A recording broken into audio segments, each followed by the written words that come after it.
Greetings, everyone, and welcome. It is I, Tantus Naravan Dracovin, your Lord and Emperor here at the Dracovin Empire. Hey! I hope everybody's having a great day and you're joining me for this fine day, either live on Twitch or as soon as it's uploaded onto YouTube. Remember that you can always show your support on either of these places by subscribing, following on Twitch, subscribing to YouTube, and doing things like, leaving a comment, leaving a like or things like that if you enjoy what we're going to talk about today, because we're diving into Mokolé. Now, this is something that I never got into really when we were talking about Werewolf back in the day for my older videos, which, again, if you want to check out my Werewolf The Apocalypse playlist, the playlist will be linked at the end, but I have one with a bunch of old videos for talking about W20 and using that. In this case, what I want to dive into, of course, is just specifically as much as I can about one of these two changing breeds, and or one of these bunch of changing breeds, because werewolves are the standard ones. I'm going to move myself over here as I begin talking about this, but there are plenty to speak about. To start out with, I will talk to you about my sources today. I am using 2 books and a website. So the 2 books I'm using are the Changing Breeds book here. It's the Werewolf 20th Anniversary book. I'm also used the Mokolé book, which I own both a physical copy of and a PDF of.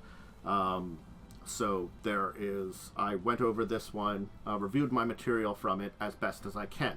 Just put that one up there as we begin talking about it. The other place I used is the White Wolf Wikipedia.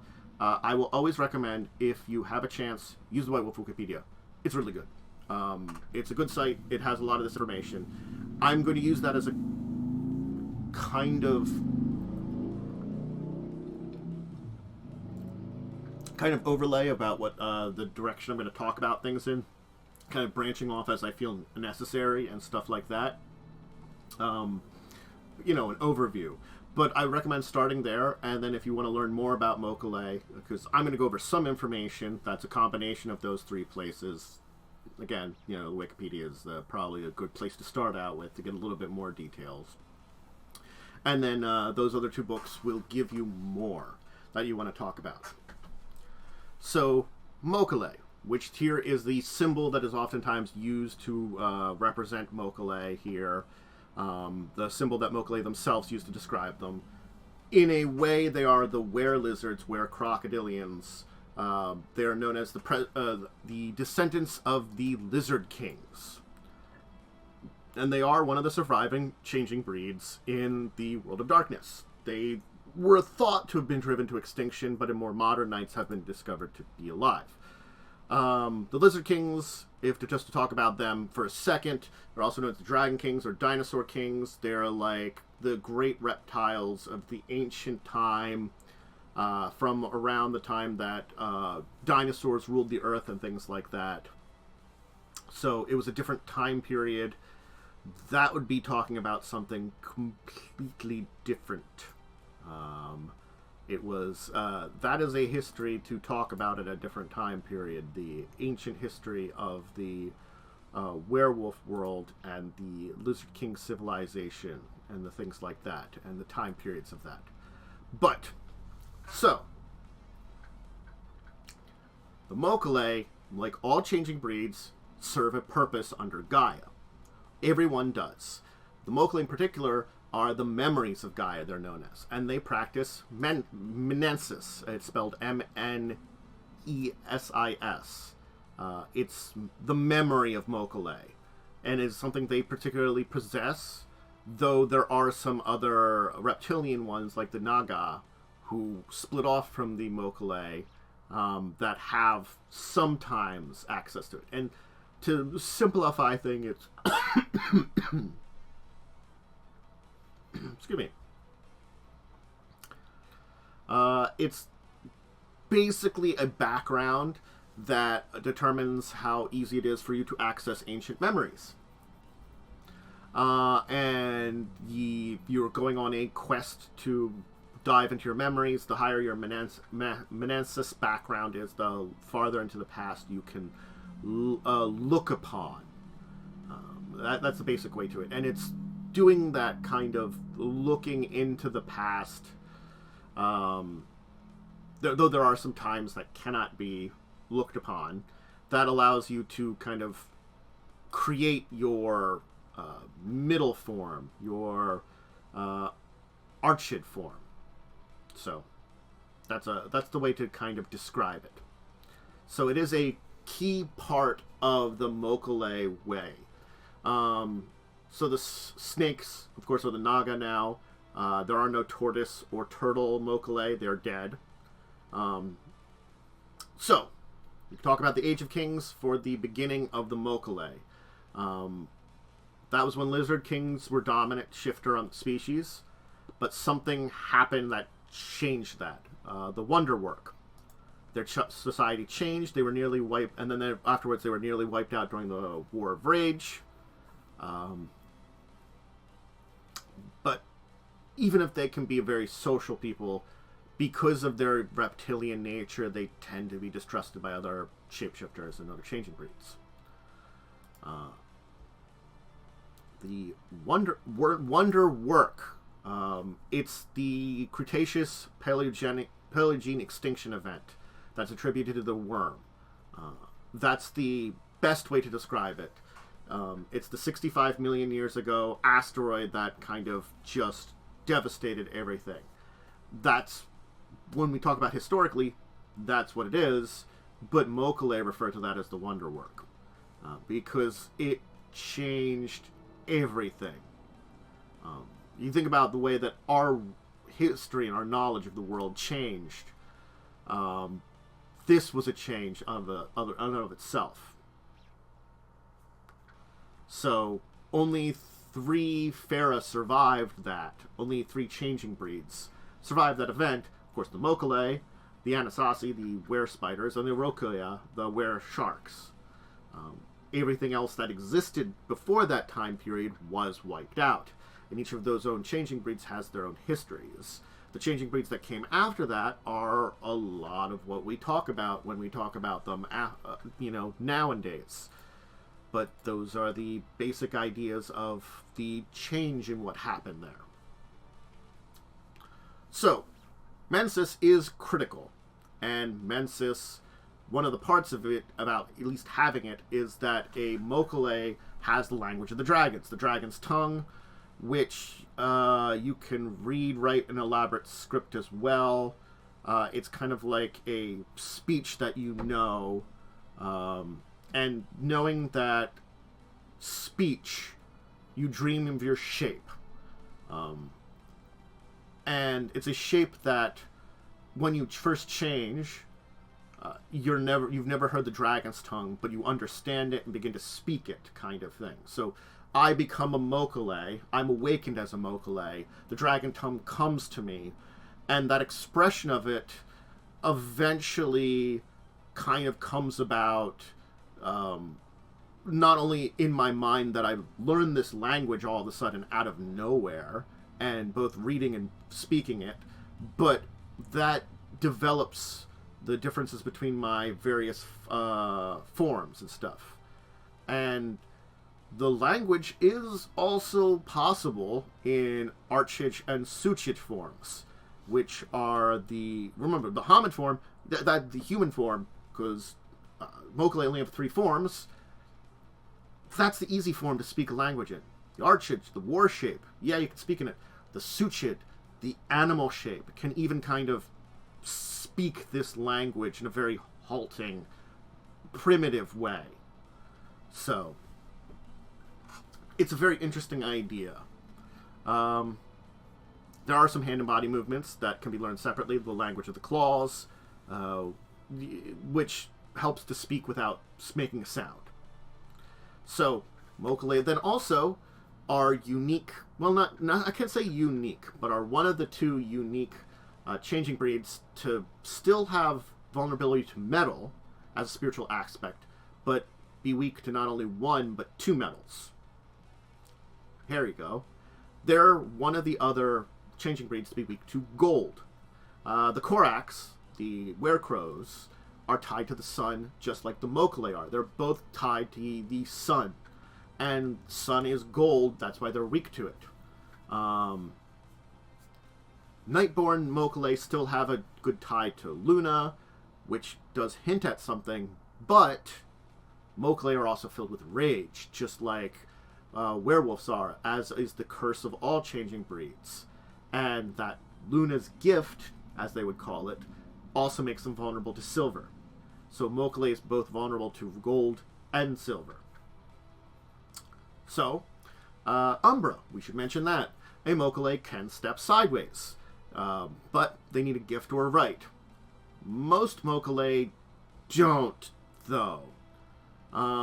Because metis of Mokolé are basically die during the pregnancy, they become these spirits called innocents. And the innocents, the souls of these unfortunate unborn metis, wait for any of their parents and their bloodlines there within the Umbra. So those that enter into the Umbra often only go into the high Umbra and avoid the spirit wilds that the other shifters would normally visit, because, yeah,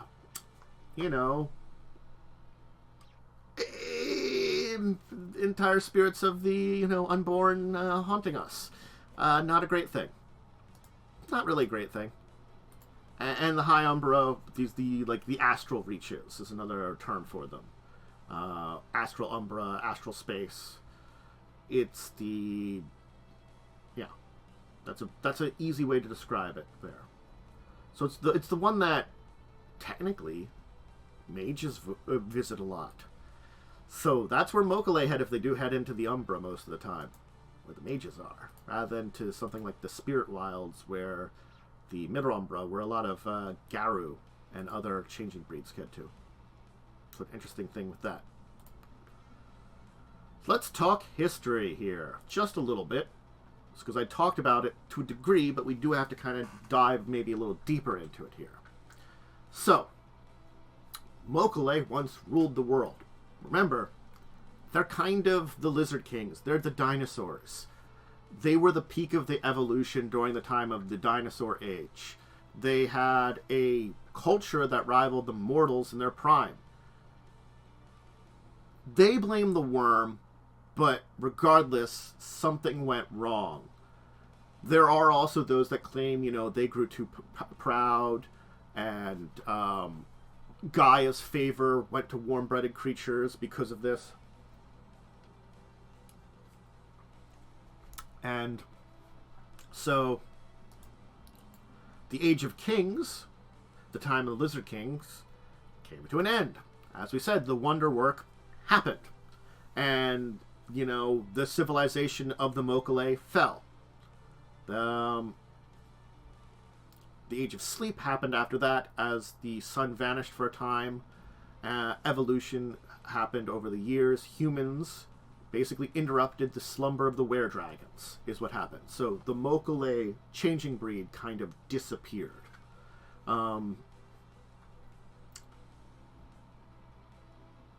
So that's when Gaia made a decision, according to scholars, that links to all changing breeds, that these first humans, as a kind of intelligent, I guess, quotation creature, or a core, very adaptable creature, whatever reasons, the first humans would be the breeding stock of Fera. That all changing breed, decided by Gera, would be connected to Fera.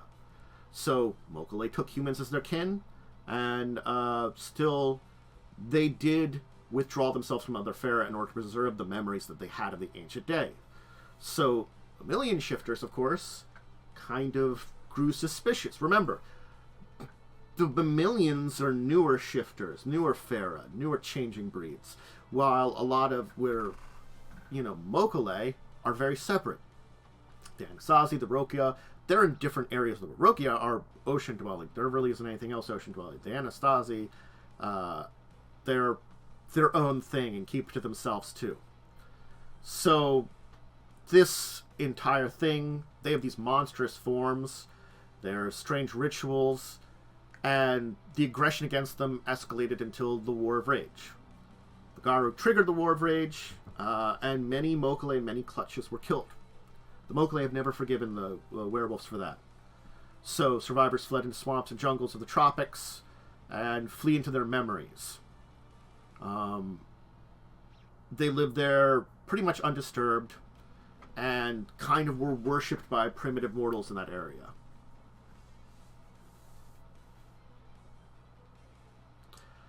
The only thing that was different was one of the tribes of werewolves did have a pact with the Mokolé. The Mokolé of the Nile. The river pact between the two of them guaranteed some peace for these Mokolé in that area. So, when we get to today, Mokolé just want to survive the apocalypse. Basically, enough Mokolé that they will survive. So they have seen the omens heralding the end of kings in the dragon's dream, and are hoping to survive the next mass extinction. Their memories of Gaia, as they've always seen themselves to be, and they want to keep those memories alive. So, that is a bit of history on them there, and the Age of the Lizard King.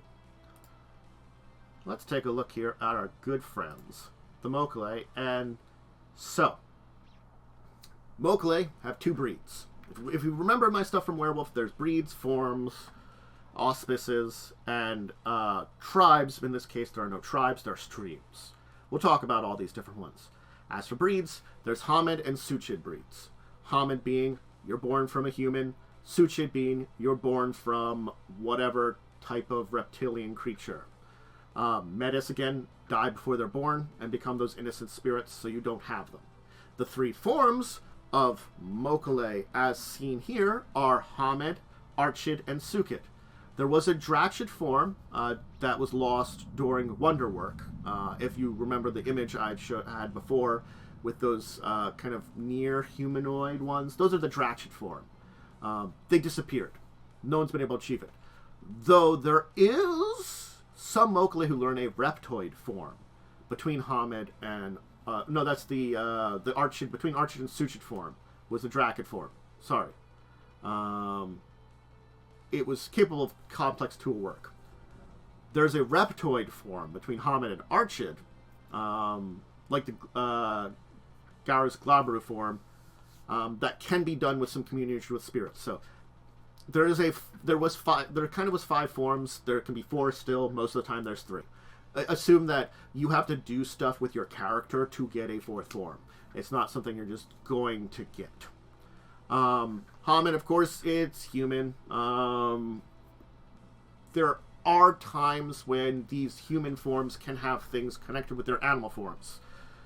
Brutish appearances, slightly scaly skin, can actually appear in Homid Mokolé as they've awakened, just from their connection with the reptilian abilities with them.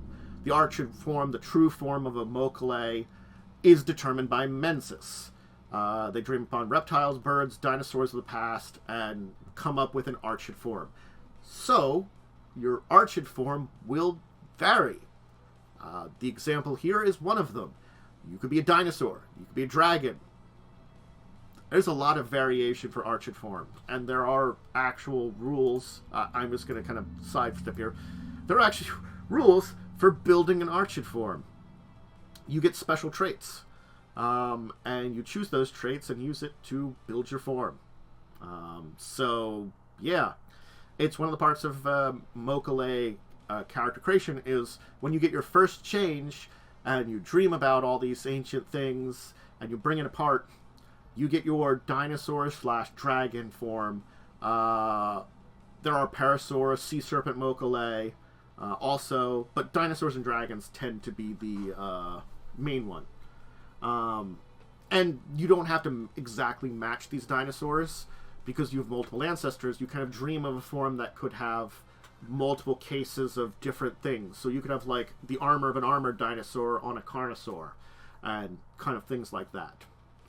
So, you know. And you do cause delirium just as the Kranos form in Garrus does. except for other awakened beings and kinfolk.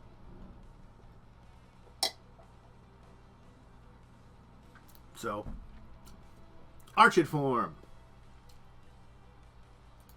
And of course there's the suchid form, which is usually a crocodile, alligator, Gila monster, or a large reptile. And it reflects the Varna of the Mokolé. Stats vary for the suchid form, archid form also vary. So it's... I definitely use like the Mokolé book or the Changing Breed books to get the exact stats of what you'd have. I was going to switch over here. Yes. There we go. Let's talk about the auspices and stream. Because that's the next part of our entire thing here. Auspicage. We'll talk about auspices. So, like Korvax, as I said, the Mokolé are connected with the sun rather than the moon. So their auspices are taken from the sun. There are the rising sun, noonday sun, setting sun, shrouded sun, midnight sun, decorated sun, the solar eclipse, and the kinfolk, which are sometimes called the eighth sun. Rising sun, called the striking. They're the warriors of the Mokolé. The noonday sun, the unshading, are the judges and law keepers of the Mokolé. That's sort of like the highest point of it. The setting sun, the warding, defenders of Mokolé, born at dusk. The shrouded sun, concealed. They're shamans oftentimes. They're born under a cloudy sky. Midnight sun are tricksters, similar to the Ragabash from the Garu, because they're born at night. Decorated sun, the gathering, are the leaders responsible for directing wallows, which a wallow being a Mokolé term describing a home for suchid breeds, reptiles, crocodiles, and stuff like that. Places like in an alligator farm in Florida might be something, or a forgotten temple in India, or something along the Nile. Places where it's very isolated and these reptiles can live in peace. Anyway. They keep their people organized too. They're hatched or born under the solar halos or sundogs. The solar eclipse, of course, is a very rare one, and they are the true leaders of the Mokolé people. They're born during a solar eclipse and are basically royalty. And a lot of times Mokolé will aim to have their children at this event like this because of that reason. So yeah. Let's talk about... What image did I have for this? Oh. Just checking my images here. Sorry. Let's talk about the streams. Because, again, there are no tribes to Mokolé. Mokolé don't pack. They're not solitary, like some groups like Beset is. They're kind of in family groups, where Mokolé and kin are together. Clutches, as they call them. It is helpful to preserve a memory in a certain area, and it generally... they ally together. There's basically 4 great rivers that they kind of 4 great groups that there are. These 4 streams of Mokolé. Those are the major ones. Well, the most existent ones as they are now, as I should say, because, you know, things died off. And those streams do make a difference as to things like the creatures that are the suchid forms. So, let's start with the one of the more common ones, the Mokolé Mbembe Varnas. So the Varnas are the species which they can produce offspring with. So the other than humans, Mokolé Mbembe can go with the Nile crocodiles, American alligators, American crocodiles, caimans, Gila monsters, and Mexican bearded lizards, which are the smallest of all Mokolé. They're the streams of Earth. Traditionally, they have the basically swamps, waterways of Africa and the Americas. They're by largest of the 4 streams, and their numbers are currently growing. The African ones are allied with the Ahadi, which are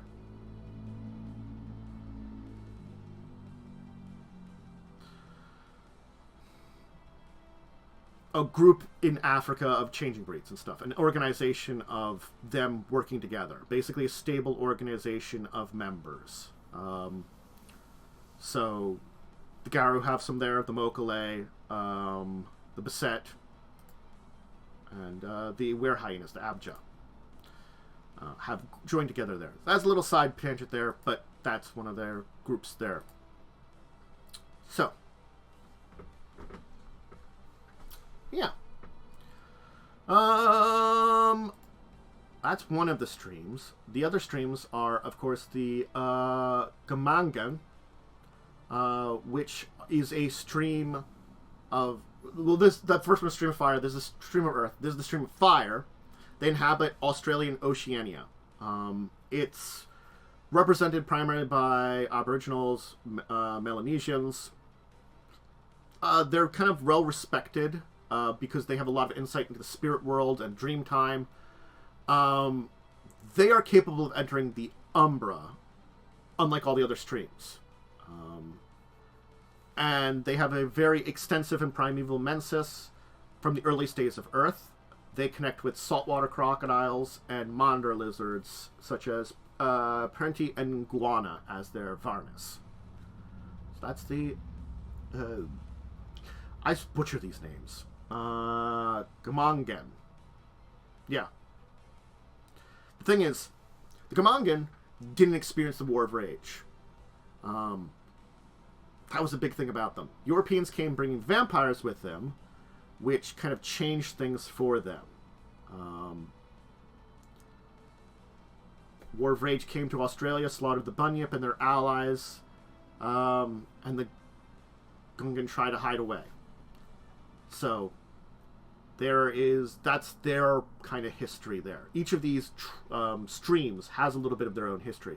The Mokolé Membe is the kind of the basic one, but each one after that has their own. The Zong Lung, the stream of water. They inhabit the Middle Kingdom. They're allied to Henge Yokai.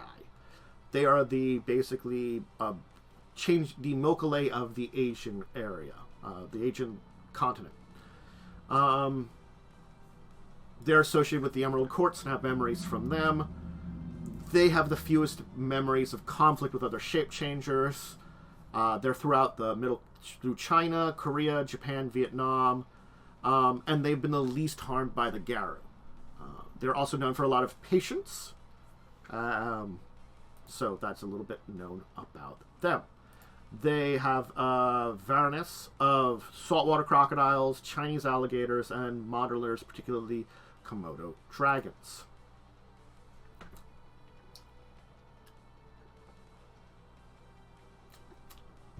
Yep. I tend to avoid cities. There have been some purges and slaughters in the 20th century that have not left these groups undamaged because of a lot of the issues that goes on in the 20th century. But certainly speaking, they're one of the ones that hasn't had past conflicts. It's more modern day worlds. And also, especially this group here, there aren't very many Japanese and Korean people that have the old blood because there's not a lot of reptiles in those lands. But certainly there are some places like Indonesia, China, are more the strong points of their stream. The last of the streams is the major streams. Makarda, the stream of air, which comes from the Indian subcontinent. So, they've been heavily influenced by human politics, religion, and mysticism.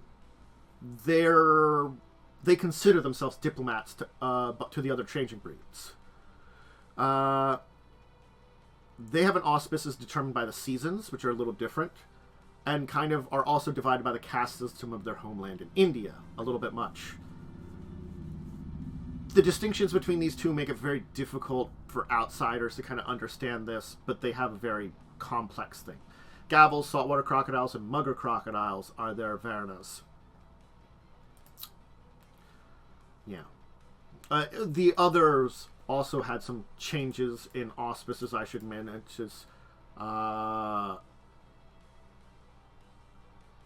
the Germangan have the same as Mokomembe. The Sunglong, again, butchering these names, so apologies for that one. Depending on where they're born, gives them a auspice. So there's the Songchun, Han Xian. Songchun are born in spring. The Han Xian born in summer. Sai Chao born in autumn, and the Pei Tong born in winter. The Karda similarly have the Hemanta, born in winter, Zamarad, born in autumn, Grishma, born in summer, and Vasanta, born in spring. Again, butchering these. Apologies for that. Definitely apologies for butchering anything, that there is.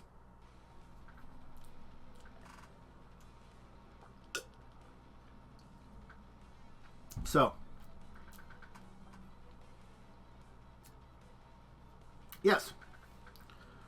One of the things about the Makarda is they go into a lot of the reincarnation Buddhism and Hinduism beliefs of India. So many of them, with their memories, kind of believe that they're actually reincarnations, both in crocodile and human forms. They don't, look differently on that one.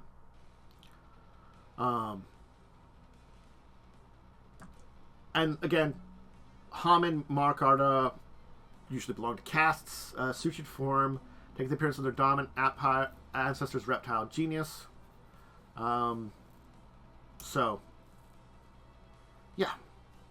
That's just to give a little basis on them also. Those are the streams of the Mokolé. Let's move on to our last little bit here. This little dude here. Sorry. So one of the things about the Mokolé is, they are the oldest changing breed, pretty much. They also have a very united front, but also a very divided front. So that's one of those things about it. Garu are wolf. Yes, there are different subsets of wolves here and there, but Garu are always wolf. And that's the thing that makes them very different than Mokolé. Because a monitor lizard is different than a garviole, which is different than alligator, which is different from a crocodile, which is different from a Gila monster. They're very divided. Like, if it was just a whole bunch of different groups of crocodiles, that'd be one thing. But there are many different, genuses, genera of reptiles. Garu are just wolves. So it's that kind of thing of, they have this united, we are Mokolé, but they're also divided because of this. And, they're also divided between the various human peoples of the tropical areas.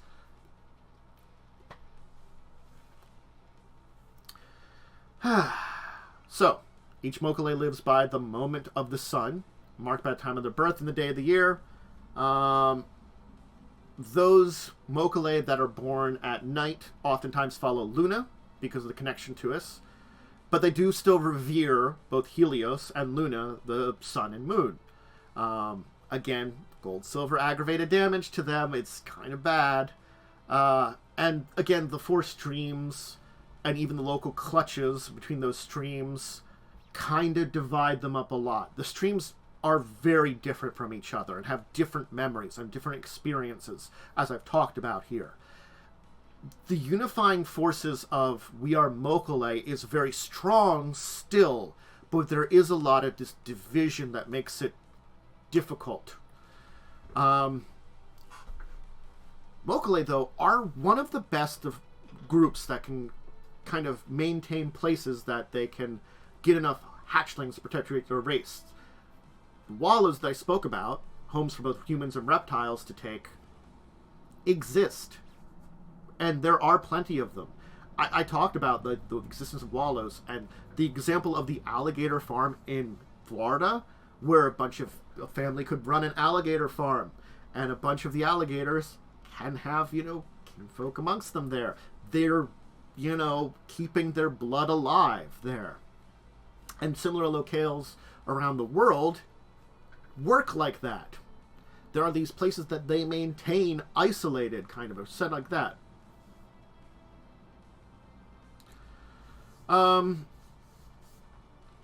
So clutches, another thing is, these groups of the Weresaurians can hold grudges or rivalries with other clutches, even for generations, even under slight misunderstandings. So it's not like they can't have beef with one another. But that's an important thing about these clutches, is they believe in the concept of survival amongst all, which means that even if my clutch has a beef with your clutch, killing each other's out of the question. Injury and shame are really the way that we go about, that if we get the hostilities flare up, we do that to kind of play it down a little bit. And in an ideal world, a functioning clutch depends on the relationship between the different aspects of Mokolé society. The 7 Auspices in the west, and some of the more eastern ones, of course, having the various aspects they have, too. Because the Mokolé are still low in numbers, and young Mokolé venture out to the world a lot more, there's a lot of times these imperfect clutches with maybe only 5 Auspices in their kind of knit group doing their quests and jobs of the clutch. Mokolé do mix both Garu and Korvac's gifts with some of their own. They also have many ancient gifts and rites at their commands, such as the rite. They do use the same renown system as Garu too, with honor, wisdom, and glory. It's an important note there. But their auspices also depend on how much they actually follow the tenets of these here. So that's an important part there also. So they follow renown, but probably not as deep as Garu in a way. It's very much more auspice and individual based, how they follow the tenets of these. Duties is one of the major last system things we'll talk about here. Basically, Helios gave the Mokolé, his children, a series of moral and personal imperatives to live their lives. These are the duties, similar to Garu's litanies. They basically each connect to a different solar auspice, and they're the rules that Mokolé are bound by. If you violate one of these duties, there's reprimand, loss of status, maybe other punishments. If you're a very serious offender, you're eaten.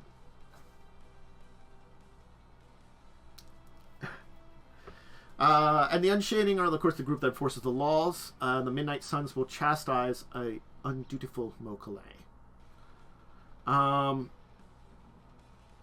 Mokolé who have reached their first change, basically lost hatchlings, are sometimes seduced by the worm. They fall to the Dissolver, lose their solar gifts and menses. So, call the fallen.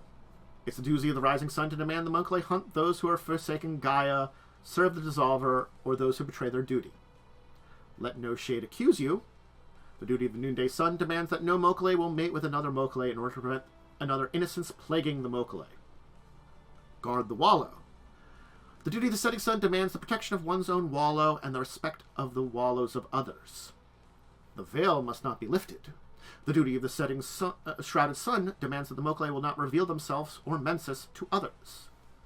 Test the clutch. The duty of the Midnight Suns demands that those born under the No Sun have to prepare the clutchmates for the unexpected. That's an important part about that. That's that the Trickster group, I like that one more than a lot of the others, is that their kind of job, their duty, is to expect the unexpected. All are of Gaia. The duty of the Decorated Sun demands respect all life, and especially their kinfolk. And remember, the duty of the Eclipsed Suns demands that the Mokolé fulfill the purpose Gaia gave them.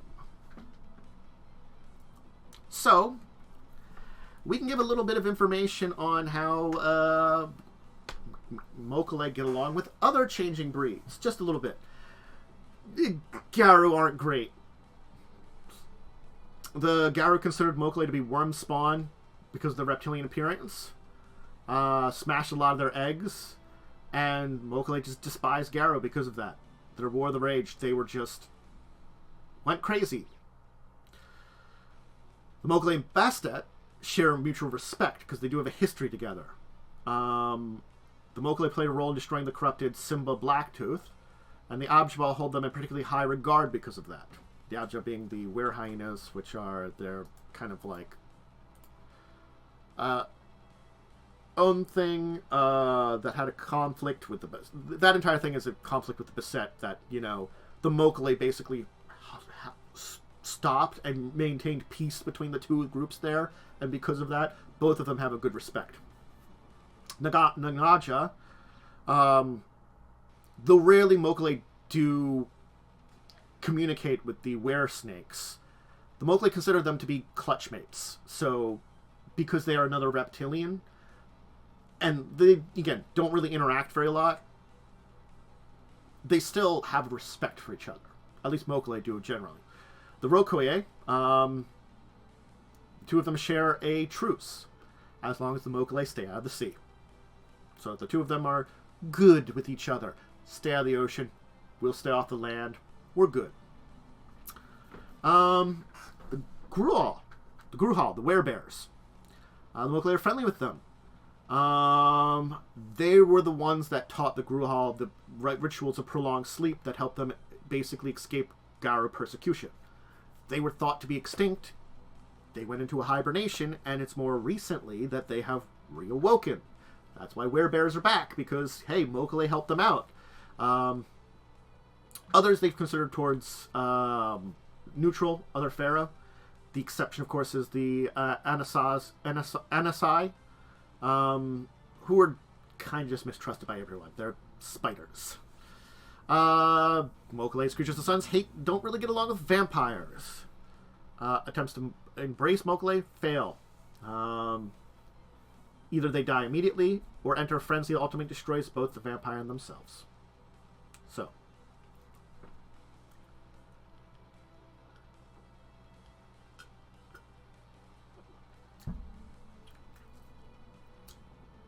There are, that's about it then. I think that's it then. Yeah. So that's the Mokolé. Again, not a huge thing, and I dived into it as much as I kind of wanted to. There were some more other things. As of noting, there is one known abomination, Mokolé. A character I haven't talked about because it matches werewolf and vampire. Maybe I can get an image of you. No, you don't really have an image of you, do you? Sobek. A Mokolé abomination braced by rituals by Set himself, basically a fourth generation, who has a form of a massive albino crocodile. So yeah, generally speaking,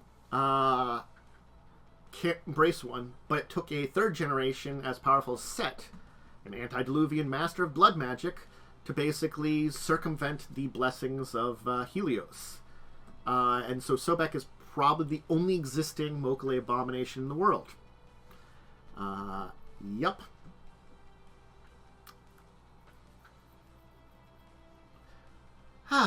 And a fourth gen Mokolé is that abomination. So that's a thing that exists. There are some other famous Mokolé you can always look up and find out about. to learn about a lot of these interesting ones. But I almost forgot that one when we were talking about specifically vampires, to kind of throw that in there, because that is an interesting one to mention. But yeah, that's our